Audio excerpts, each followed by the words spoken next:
Yes, sir. Yes, sir. We in here. We in here. Gotta talk with y'all for just a little bit. Gotta talk to y'all for just a little bit. Big Play Slay showing up. What's going on? Listen, I'm in a pretty damn good mood today. Yeah, I know. Yeah. As soon as I got rid of the stash, I said the same thing. I look like a middle school jock fresh off the football team. Yeah. Yeah. Yeah. Now I don't know. Not sure about my decision at the moment. Are we really going back to are we really going back to that Slay? Here we go. Here we go again. Listen, we're gonna talk about it a little bit. I had to get this up. I had to get this up. And I thought I'd stream instead because I know I got to hear from the people. And man, I gotta thank y'all as well. I'm not gonna lie. I think it was in the I think it was in the matter.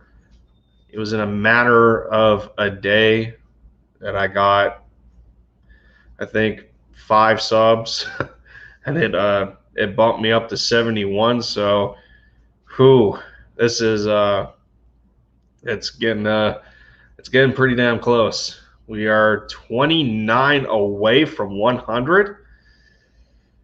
Wow.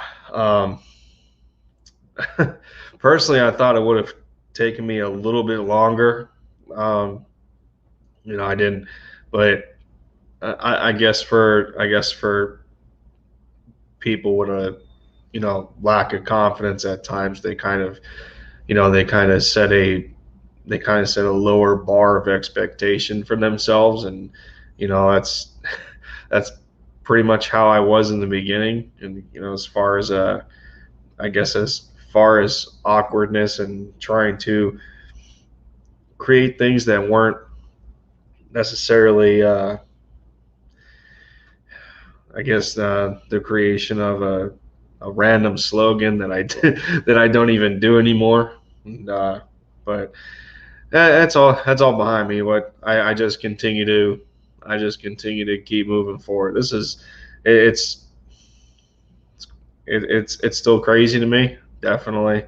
And still I go across the Twitter waves, and you know I talk my talk in there sometimes, and get some jokes in here and there, and talk to other Eagles fans, and talk to some of you guys as well. And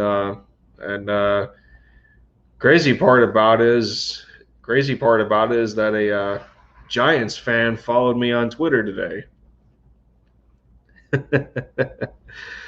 As I seen LB was in a bit of a debate with said Giants fan, and I thought I'd troll in there too because it was kind of funny at the time, because these some of these Giants fans, they're the rich is trying to get richer, and they wanted Devontae Smith with for Daniel Jones with a receiving core that's already loaded as it is. And so it's like, y'all need to worry about what you got in house, and see if you know Danny Dimes, as they call him, can take them to the next level. And we'll see for the Giants. And just messing with this guy, and not necessarily going the immature route of randomly roasting somebody. Uh, you come across somebody, and you pissed them off to the point where they come at you personally, and then they'll screenshot a photo of you. I've seen this on Facebook quite a lot. People get so mad in them Facebook groups, and they'll actually copy and paste a your profile picture and start to roast you for everybody else to see. And it's like, no, I can't. Yeah, I used to do that. I used to do that kind of crap years ago to an extent, and just you don't get anything out of it. And this is all, we're poking fun at division rivals, and at the end of the day, football is a game, but it means a lot to it means a lot to a bunch of different people. So, but the point that I was making is that how my platform is growing, and the more I continue to hang out on social media with Twitter, and the more I tweet stuff and everything, and it's beginning to become a cool experience to have people on Twitter from different fan bases in the like the NFC East start to follow you, and it becomes a little bit different from the perspective of you're not a fan of the same team and whatnot, but still it's like it's a respect factor that you're earning. It's pretty cool. Samuel McMains, what's going on? Good to see you. I remember you from the Mitch Kofsky streams and the Philly Sports Podcast with Robert. Good to see you in here. So I understand my viewing's not necessarily going to be large. I know my guy Joe Castro's got something big going on over at his channel right now. He's doing a kind of a NFC East roundtable of how the other teams in our division, how they did in the draft, and who is it? Tone DeShields and the Tone DeShields and Philly Foothills got something going on at 7. So I guess I just wanted to get a quick stream in here talking about how I felt about how the Eagles did for their draft class. So with me being done rambling on about random crap, and most of it was just me thanking you guys for getting me one step closer to 100 subscribers. It's still a humbling feeling, and it's probably not going to hit me until later down the road, but until then we'll see what happens. But either way, I guess we'll get into it. I'll hear from you guys. I want to hear from the people on how y'all felt this draft was, and we're gonna get some grades in here. We're gonna get some I guess some early expectations as well. So let's get into it here. Other than DeVonta Smith, there's really nothing to discuss with him being selected at 10 after us trading up, with the Dallas Cowboys of all teams. And as Eagles fans, as much as we hate Dallas, the Cowboys guts, we've been known over the years to do deals with them from a respectable level and a professional level. And I was shocked at first, because the draft is another time where you want to outdo your competition, especially those that are in your division. And the fact that in that situation where you see that Howie Roseman traded back from 6 to 12, and he was selecting directly behind two of our division rivals, and the Giants and Cowboys, and in the heat of the moment of us, thinking to ourselves what's going to eventually happen, and it came as a shock to, I think, everybody that, wait a minute, we traded with the Cowboys of all teams. And, when as soon as it hit, it was like, well, what are we doing? And at that point, the way the draft fell, there was no other, that for most of us, there was no other pick to make other than Devontae Smith at that point in time. And, some of us knew that we needed that number one receiver on the football team. We didn't necessarily have that alpha. We didn't have that standout player. We didn't have that. We necessarily didn't have that player with the type of character and maturity that Devontae has in the elements of with the element of sacrifice that he has made to get him to this point. From ever since the high school level of football, when he said when he came into high school, he was only about 120 pounds. And then when he first got to Alabama, he was only in the 140s.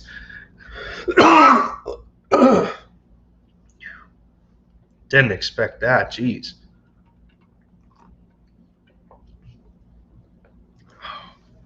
Sorry about that, y'all. But, no, and we got to remember at the same time who was one of the bigger influences of Devontae's recruitment to Alabama in the first place, and that was Jalen Hurts. And going over a couple of interviews already that I've listened to with that I've watched and listened to with Devontae, he mentions the fact that Jalen Hurts was one of the biggest reasons that he went to Alabama, and he kept recruiting Devontae to go there, and the rest is history, because they've talked about the idea before of them eventually playing together in the NFL, and lo and behold, it actually happens. And and in the favor of Devontae, for that matter, we brought along one of his good buddies from the offensive line in Landon Dickerson. So you already know there's going to be a strong connection between those three from the Bama alumni. So like I said, there's really no more talk about. There's nothing more to talk about with Devontae Smith, obviously, and it's a clear A to A+ grade for me, and that's basically how that's how the draft started for us, and that's pretty much the highest grade that a single player has been given. And then we bring up Landon Dickerson here, and it's such a it's also another beating a dead horse scenario and talking about his injuries and everything, and nobody necessarily seemed to bring this point up, and I've been thinking about it this whole time. And for the fact of example here, and we talk about what Brandon Brooks went through with his double Achilles injuries, and how long it's kind of taken him to properly rehabilitate and come back into the lineup. Well, it's fair to say that with younger players, they can recuperate quicker. And for the sake of Landon here with his double ACL tear, and I understand that both injuries are arguably as severe as each other, but you can very well say that Achilles is a little more difficult to go through, just because because of you playing as a guard, tackle, or center, whatever it is, and you have to lift off your feet. as soon as that ball is snapped, to get in position to protect the quarterback. So in some cases, you can argue that Achilles injuries are a lot more difficult to deal with in regards to how you come back healthy in the NFL to play your position again. But you know, we've seen players on this team over the years um, kind of bounce back pretty well from ACLs. Regardless if we want to say that for number 11 or not, that's up to debate, and I'm not going to debate you on it. But I think number 11 bounced back from his ACL pretty decently.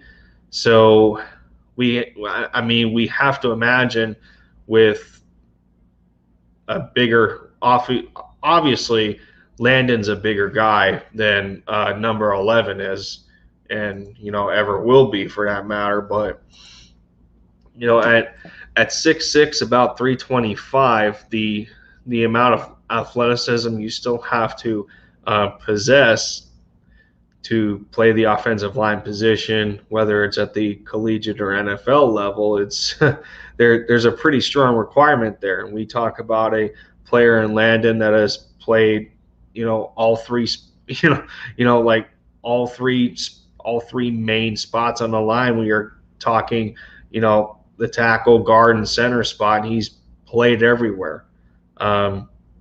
So his, you can jot down the how good of versatility he has, and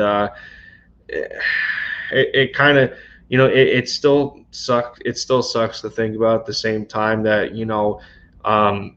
and it wasn't too long ago when he did tear his other ACL. Now, obviously, this isn't the same ACL that he's dealing with. He tore his ACL in both legs, but aside from that, it's just about keeping him on the football field, and I would have to imagine that it'd be a little easier.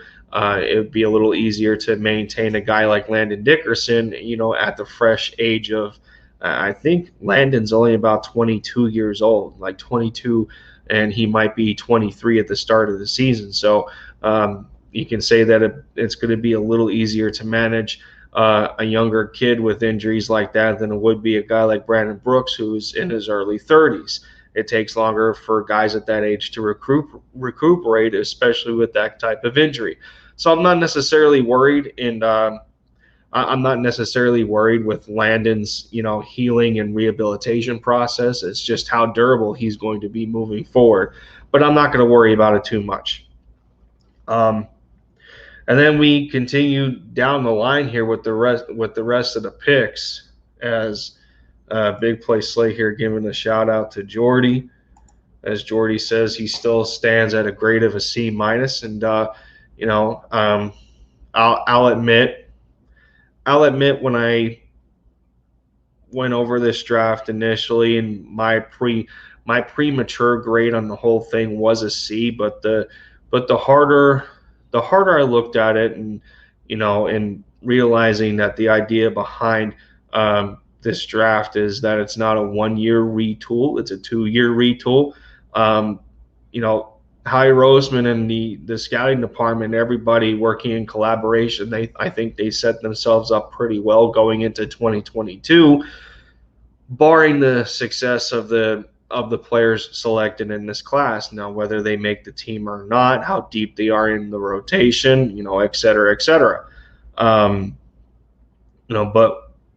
when you look at it, the amount of versatility that these guys have, the type of character that they possess, and I was in Philly the podcast's lunch stream earlier today, and I brought up the idea that there's 3 ways that I can describe this draft class, and it's versatility, it's character, and passion. And he talked about that I left talent out. Well,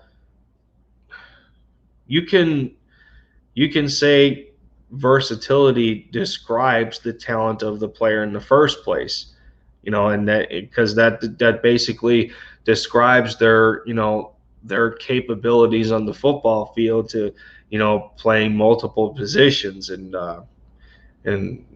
it's just to say that they're not necessarily a one trick pony and stuff like that, that they've worked on other elements in their craft. And you know in in my opinion when it comes to any sport, and it shouldn't matter what the sport is, even if it's basketball, with me growing up loving the game of basketball and playing it, you know, sometimes to this day I still play.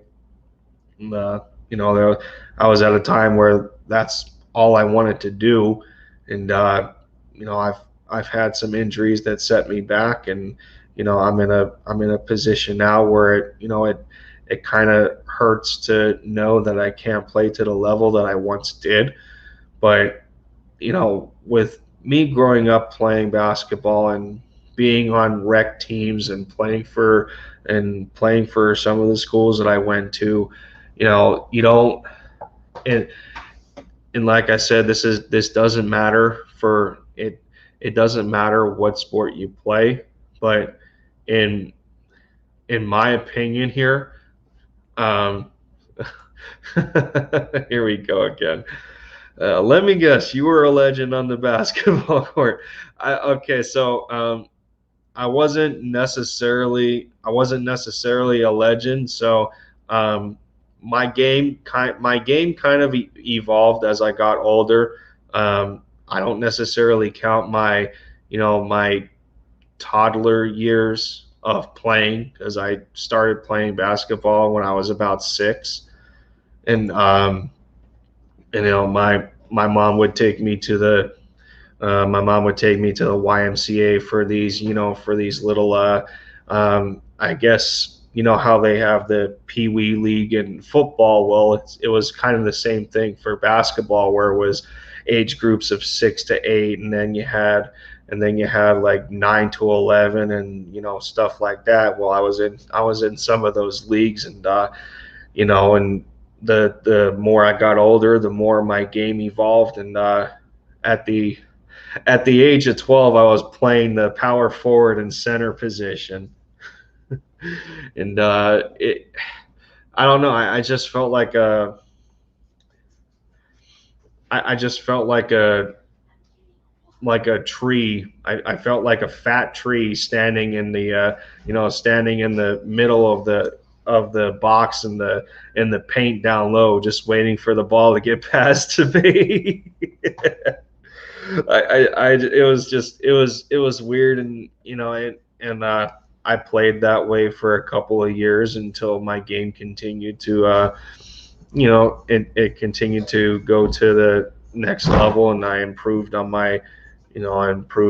some of my dribbling abilities, and my jump shot got a little bit further from the basket, and um, it got to the point where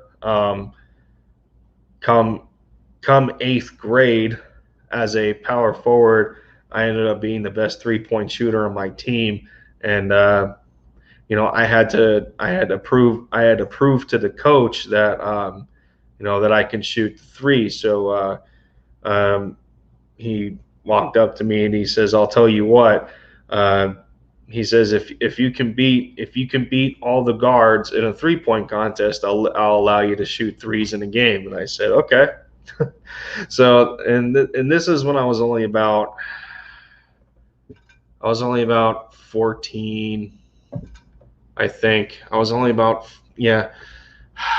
This was 8th grade, so yeah, I was about 14 at the time, and I ended up going 9 of 15 from three, and I beat all the guards. I beat all the guards for my school team, and the coach was like, "All right, we'll let you shoot the three then." I'm like, "Okay," and yeah, it was kind of all all the guards. Yeah, so it was funny. I was a power forward slash center in eighth grade just because of not so much height but size, because I kind of fizzled out around with growing. I kind of fizzled out around ninth grade, and I was stuck at 6 foot. So, I can say I'm as tall as Allen Iverson now, but I unfortunately I got more girth than he does. So, and I kind of stayed that way. Uh, but I didn't get the chance to shoot too many threes. But I didn't let that get in my way. So come ninth grade, I was in other. Um, let me see. That's surprising, but your height gives you a decent shot, so I guess that's why you beat all these guards. Well, yeah, and that wasn't the only thing. I'm actually left-handed, so I shoot left-handed, and I can't. I'm inside, so I can't necessarily demonstrate the way I shoot a basketball. But everybody that I have played with has told me that I shoot like Larry Bird, and I wouldn't have thought about it until I noticed me shooting in game footage and then watching Larry Bird shoot, and it's a pretty damn close comparison. But that's how I grew up shooting the basketball. That's how I picked it up, and so and so ninth grade comes along. Ninth grade comes along, and I don't necessarily play for a school because I went from a Catholic school to public school, and you know their school team had favoritism, and only the big names were necessarily considered to play. I'm sure you guys know how that works. Growing up in high school and that, and uh, I guess it's through like family names and politicians and people that own businesses, and it's the best way for advertisement and stuff like that. And it's like I didn't want to get involved in any of that, so I played some rec ball instead, and it was something called the Police Academy League, and it was PAL for short. And I played that for a couple of years, and you know, and I just kept working on my 3 pointer. And um, this was this was ninth grade. So in the school leagues, they usually have their eye on most, if not the whole. Yeah, pretty much. That's how it pretty much works. Like they got a roster set in the back of their head, and unless you're really damn good, you're not making the team. Like you got to stand out. You got to stand out against all these big time names that they want to help advertise for the area, because sometimes the name makes money, and but that's not the here nor there. So I ended up playing for some smaller leagues, and here I come into ninth grade, and I get my shot in this police academy league, and um, I switched I switched back and forth between playing for another school, and I switched back and forth playing for another school and playing for this police academy league. And I was only able to play half the season for this PAL league, and when the school league ended, because our team sucked and we missed the playoffs, like our star player left to go to another school, and it was basically me and two other guys that had to try and lead the school team, and that's all we had left.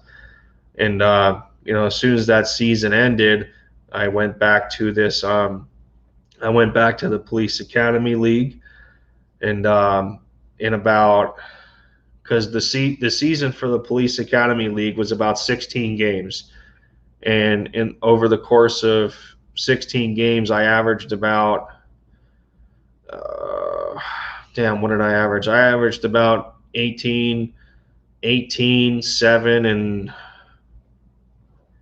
it was like 18, 7, and 4. That sounds about right. Yeah, yeah, like 18.7 boards, 4 assists, and my highest scoring game I had 29. So, um, yeah, yeah, it was.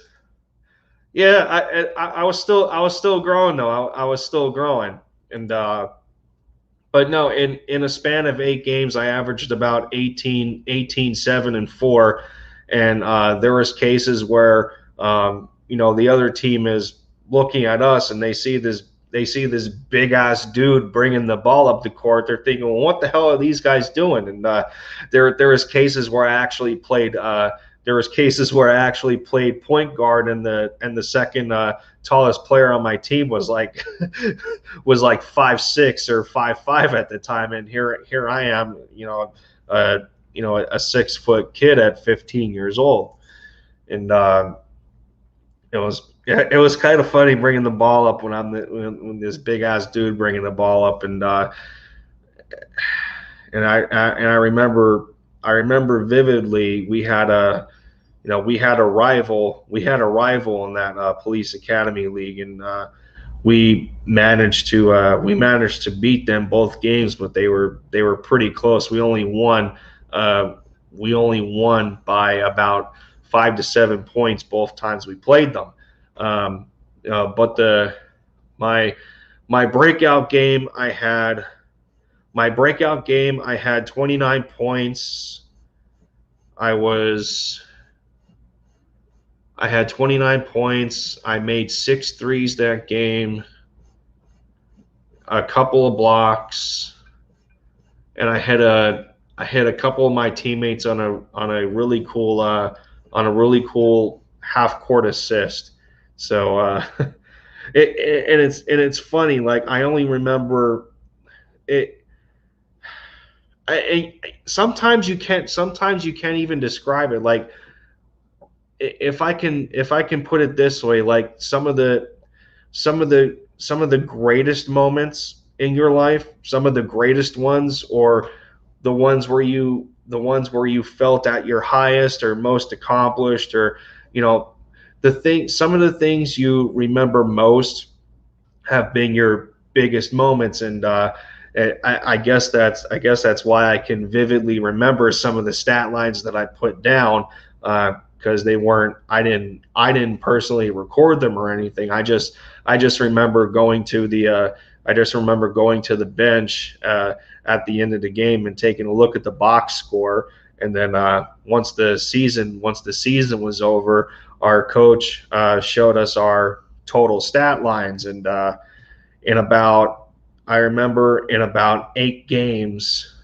In 8 games, I recorded 269 points, and that stuck out to me. So that's a number I'll always remember, is scoring that amount of points in only 8 games, and I think my average came out to about 19 a game, or I think it was like 19 a game or something like that, and I had a pretty good field goal percentage and whatnot, but I got carried away, but I got carried away with that. So I mean, I I put a different title on the stream, and here I am talking about my past with basketball. But sometimes it's nice reminiscing. Sometimes it's nice reminiscing back to something that I loved to do as a kid, and I kind of got robbed from that opportunity, and I was going into the second season of the Police Academy League, and I had a bad knee injury that I suffered in shoot around, and um, when you have a crazy amount of pain, like it was painful, and I remember it was very painful. But when you got when you got that built up level of adrenaline in you, there's times where you don't feel pain, and I played through the injury not knowing the severity of it, and then I go home and I put my leg up because I thought it was just a real bad ankle injury at the same time, but I knew that the pain was coming from my knee, and until I go to the doctor the next day, and I think I had a MRI done on my leg, and I was told that I had a severe sprain to the ACL in my right knee, and unfortunately, to this day, it never healed 100%, and it's still. I hate the fact that it still bothers me to this day. Um, it's the way I play basketball is not the same anymore because I don't got the same lift. I don't got the same lift that I once did, and I can't play as long as I used to. It gets pretty damn it's pretty damn depressing the older you get. Uh, so I guess what you guys can get out of that is just you know um, take care of yourself. Uh, take care of your body and take care of yourself, and you know the amount of time that you invest in something that you love to do, don't take it for granted, because you never know when that moment strikes that it gets taken away from you. And yeah, it does suck. And yeah, no, nobody deserves that, for that matter. And and we watched guys on our favorite football team go through the same thing, but they're at the same time, they have a luxury of going through these good strength and conditioning programs, and rehabilitation, and they make sure that they get the top notch doctors involved in that, because these franchises are making an investment in these players that go into the league, so they got more higher end stuff available to them. But um, at the time at the time that my injury happened, the only thing that I was able to do is get physical therapy done for my ACL, and there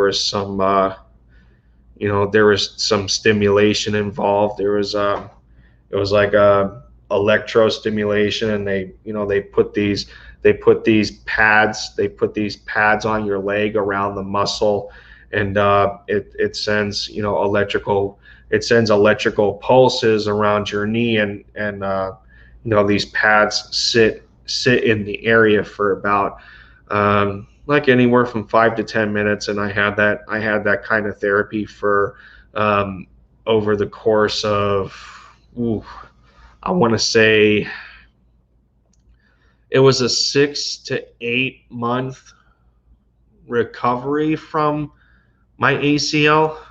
And that's just the crappy part about it, is that it hasn't healed to 100% to this day. And I'm at the point to where I can only play ball and go all out. I can only go all out like 100% and play basketball for like one day a month. And every time I play basketball, like I'm that kind of person that I don't want to stop, and I want to get you know when I go to play, I want to get the most out of my day. And sometimes I'll play basketball for like 8 hours straight. Like, that's how hard I go. That's the passion that I built up over the years as a kid for that game. And basketball meant everything to me. But you just when stuff like that happens, you just have to learn to adapt and find your next opportunity. And I guess being the Eagles fan that I am, and for the years of following this team and paying a little more attention to detail with stuff that I wouldn't have in the past, and getting a little bit closer coverage on the team since 2016. It just talking about the Eagles and then getting into Mavericks content, and it kind of eases my mind a little bit on the fact that I can't play the sport that I love the way I used to anymore. And it's a good distraction, and aside from the other content that I put out, I think it's also a good thing for people like me to share their stories, and that's another way of that's another way of just helping someone else, especially if they didn't necessarily go through something like you did, and they're in a similar situation, or they're in a similar state of mind, to take advice from somebody else in that matter. And it's good to be, original to yourself, and I guess that's how I can put it. So I guess I went on a personal trip for long enough that it kind of got in the way of the topic at hand, and I apologize for that. But sometimes it's just sometimes it's just good to talk about those things, But I guess we'll get back to the draft here. We left off at I believe we left off at Milton Williams, who was the 73rd pick. He comes in as a defensive tackle / defensive end. So again, we're talking another player with versatility here. He doesn't have the longest arms, but again, when we look at athletic profile, he compares to guys like Aaron Donald and Geno Atkins, who don't necessarily have the longest arms, but he jumps out to you on tape. He's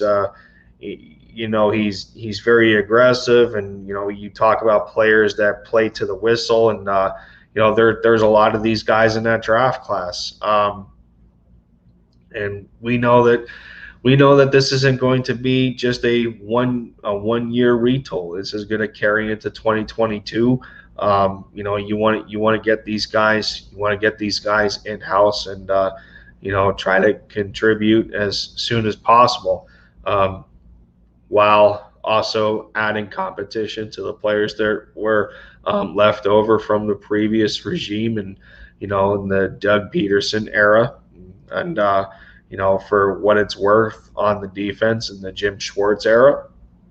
And it's good. It's also good that we're going to have a legitimate offensive coordinator again, to where we didn't necessarily have one the last 2 years, for that matter, under Doug Peterson. And I think the last year we had an offensive coordinator was 2018, when Mike Groh was still here, and he got promoted to the offensive coordinator position, which was a big mistake. But but that's what these players bring alongside the culture development, and the kind of players that guys like Sirianni and Jonathan Gannon want. It's not necessarily about Howie Roseman anymore to this point, because it seems that he stuck to the board, and there was a better collaboration amongst the coaching staff and the scouting department. So that's what I'm getting with a lot of these picks here. You can say the same thing about Zach McPherson. A fourth rounder here, taken at 123, and he's played some snaps inside, he's played some snaps outside. He was a a big special teams contributor. This is a kid that transferred from Penn State to Texas Tech because he felt that he wasn't getting the opportunities that he needed for the Nittany Lions, and he wanted to put some more tape in. They weren't giving him the opportunities necessarily, so he goes over to Texas Tech, and he gets a fourth round grade on him from the Eagles here. So good for him. It's just going to be a means on how quick he's able to contribute in Jonathan Gannon's defense, and because for all we know, we need the depth at corner, because it's pretty much in dire need right now until we also bring in a free agent to at least help Darius Slay, for that matter. And so we move on to good old Kenny Gainwell at number 150. For running back, he comes in at about, he comes in a little undersized compared to a guy like Miles Sanders, but he offers a pretty similar skill set to what Miles Sanders brings to you. Versatile in in the way that he runs. He can arguably be one of the best receiving backs in the draft class. I mean, it was known for him to run a pretty wide array of receiver routes for Memphis. You can put packages on the field where you can have Miles and Kenny on the field at the same time. I mean, not really, not much else that I can necessarily say about Kenny Gainwell, other than he's that Nick Sirianni type of back, and we've seen Sirianni work with guys like Hines from the Colts, and then when he had his time with the Chargers, he was working with guys like Austin Eckler. So Kenny Gainwell could very well have the potential to be better than both of those guys, and some people think that he's already close to being better than them. So there's a lot of upside to look at, to look forward to with Kenny, and we just have to hope that he brings it to this running back rotation. There's still a lot of guys left over. They need to make their case to stay on the team, but for the amount of guys that we have, it's going to be a tight competition.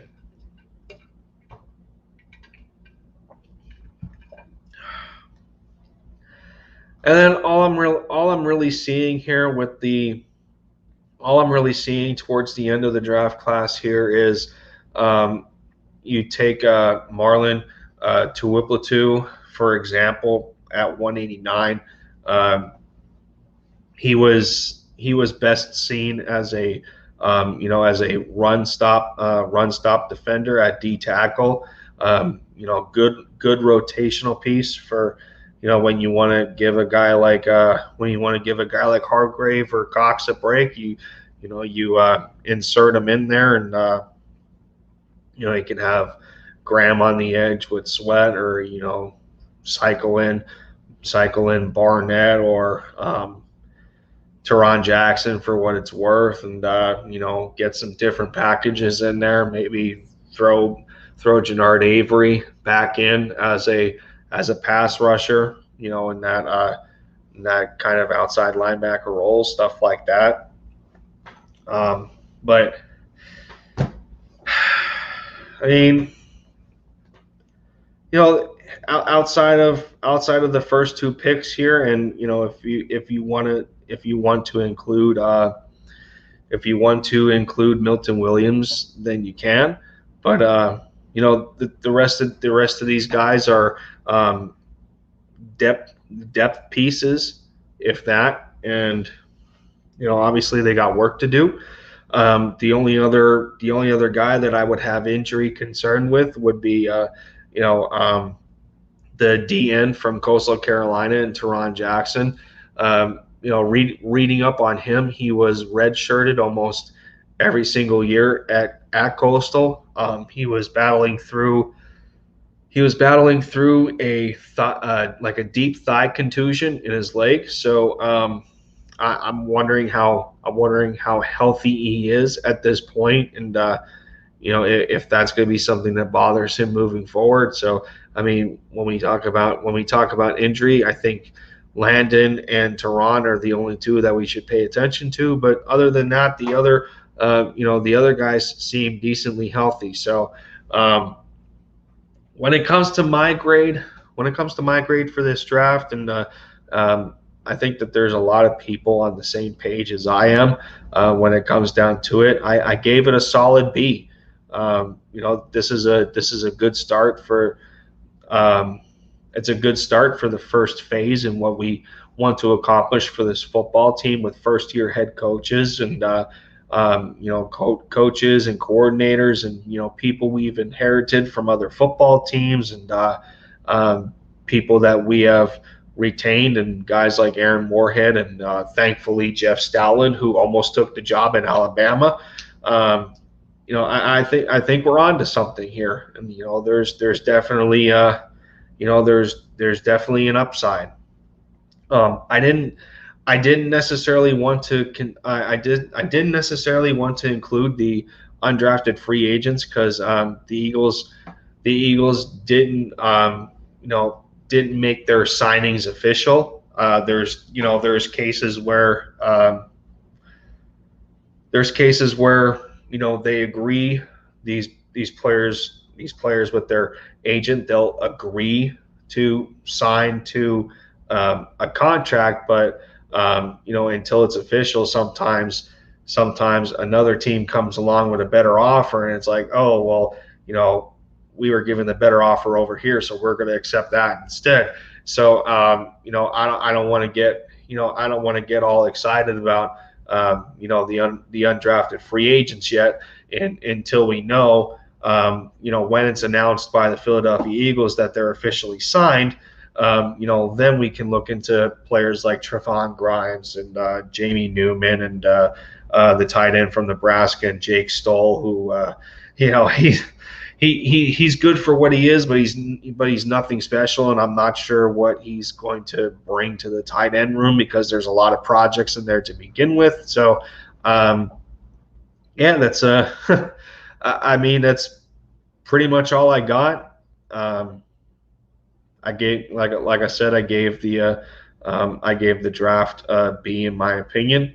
Does this draft class really does this draft class really give a guy like Howie Roseman any extra merit in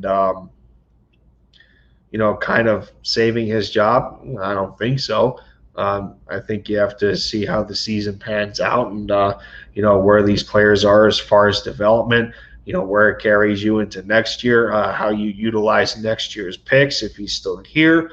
But like I said, everybody, it's pretty much all I got. I knew the traction for my stream was going to be on the smaller end since there's a good deal of stuff going on. I think Tone to Shields and the Nest Out West are currently going on right now, and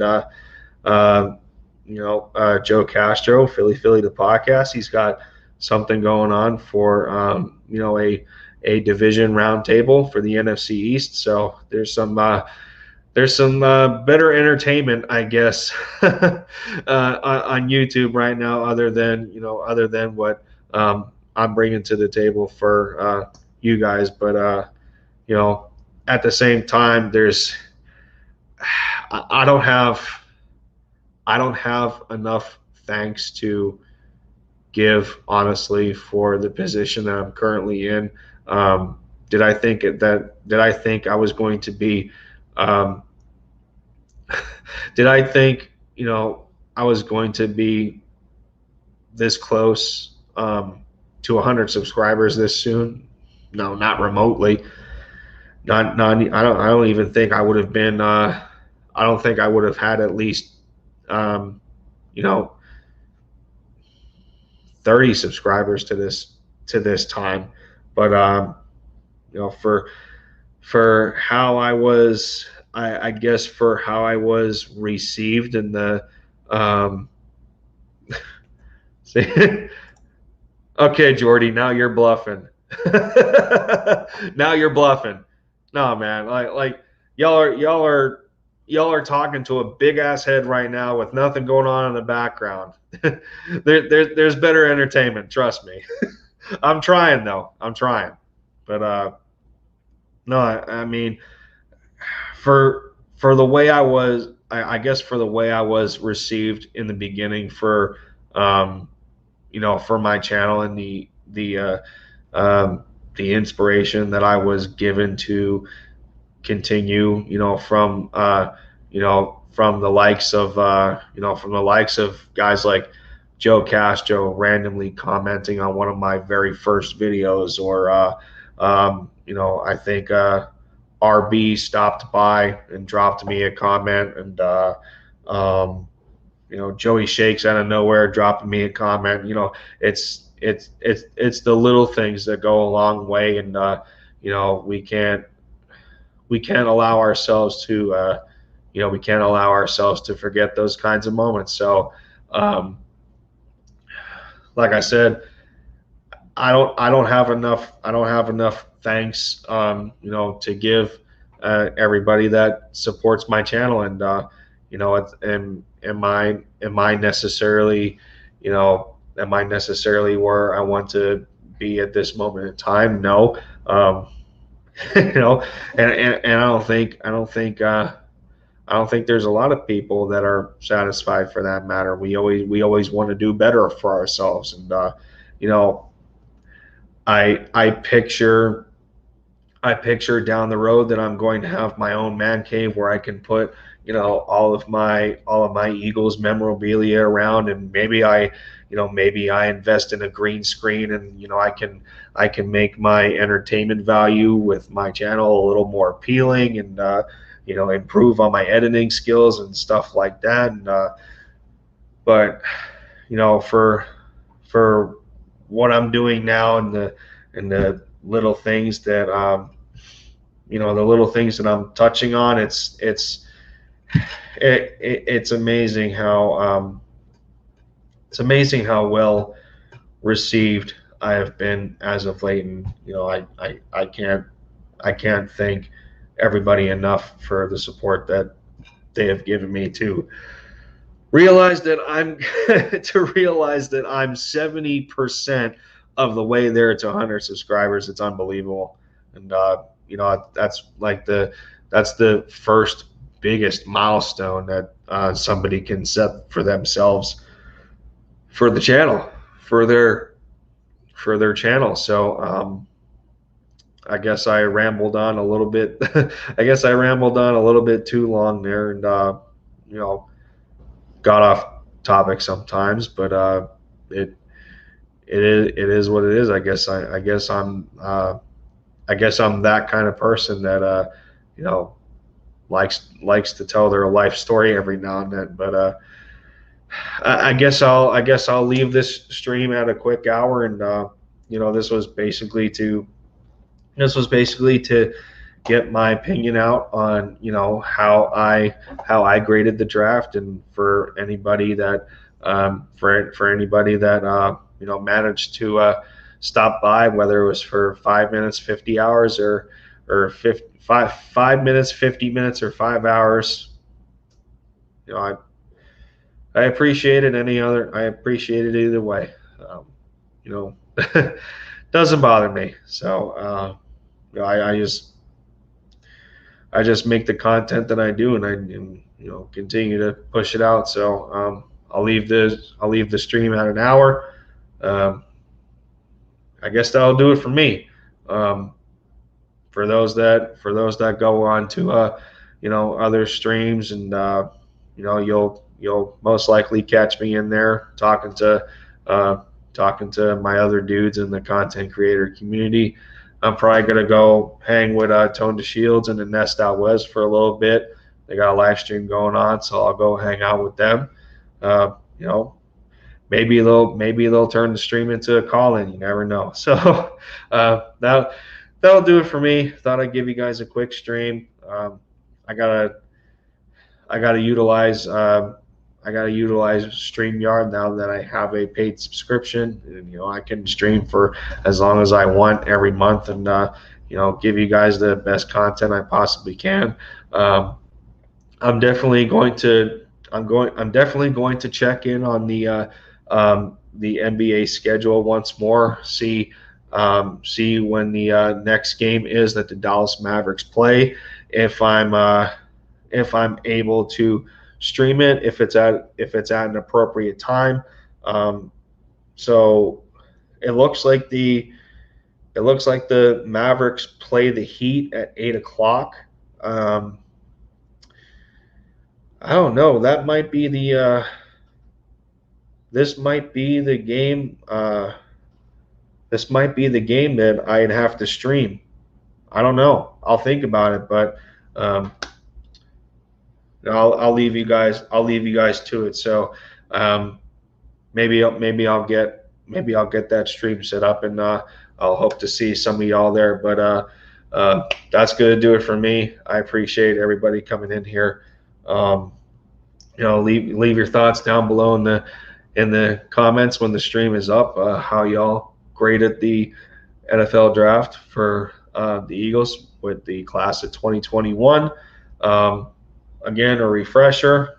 I gave it a B, respectively so. And yeah, so thank you everybody for stopping by. I appreciate getting me to 71 subscribers and counting. And this has been Lindy Endzone. I'll catch you guys later. Take care of yourselves and bleed green.